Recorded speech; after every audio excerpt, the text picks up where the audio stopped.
तो तारीख के पन्ने पलटते पलटते आज हम साल के 181वें दिन पर आ पहुंचे हैं और अब साल के 180 दिन बाकी हैं। तारीख में कुछ ऐसे हादसा और वाकयात दर्ज हैं जिन्होंने कई बार हवाओं के रुख मोड़ दिए। साइंस की दुनिया के लिए 4 जुलाई एक खास दिन है।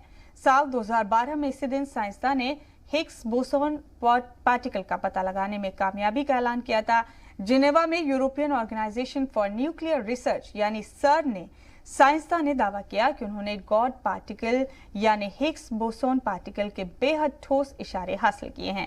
इसके अलावा मुल्क और गैर ममालिक में हिंदुस्तान का परचम बुलंद करने वाले स्वामी विवेकानंद का इंतकाल साल 1902 में आज ही के दिन हुआ था।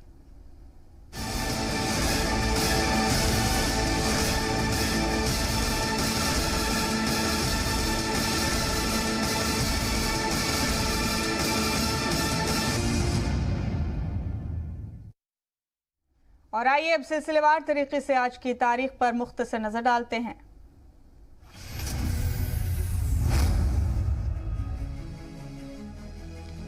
(1760) में आज के दिन मीर जाफर के बेटे मीरान को पटना में गंडक नदी के किनारे मार डाला गया। अमेरिकी कांग्रेस ने ब्रिटेन से आजादी का ऐलान किया 1776 में। 1789 में ईस्ट इंडिया कंपनी ने टीपू सुल्तान के खिलाफ निजाम और पेशवा के साथ एक मुआहदा किया। 1810 में फ्रांसीसी फौजियों ने एम्स्टर्डम पर कब्जा किया। 1827 में न्यूयॉर्क से गुलामी खत्म करने का ऐलान हुआ।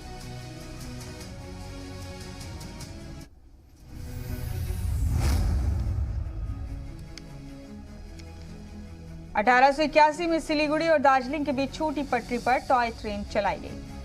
1897 में आंध्र प्रदेश के अजीम मुजाहिद आजादी अलूरी सीताराम राजू पैदा हुए। 1902 में हिंदुस्तानी मनीषी विवेकानंद का इंतकाल हुआ। 1946 में फिलीपीन को अमेरिका से आजादी मिली। 1963 में तिरंगे के डिजाइन बनाने वाले मुजाहिद आजादी पिंगली वेंकैया का इंतकाल हो गया।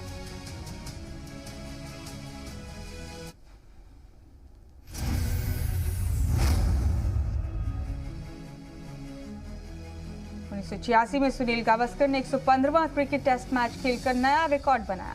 1997 में नासा का पाथफाइंडर स्पेस प्रोब मंगल की सतह पर उतरा। 1999 में लिएंडर पेस और महेश भूपति ने विंबलडन टेनिस चैंपियनशिप में खिताब जीता। 2012 में सन के साइंसदान ने बताया कि उन्होंने नए पार्टिकल हिग्स बोसोन इजाद किए हैं।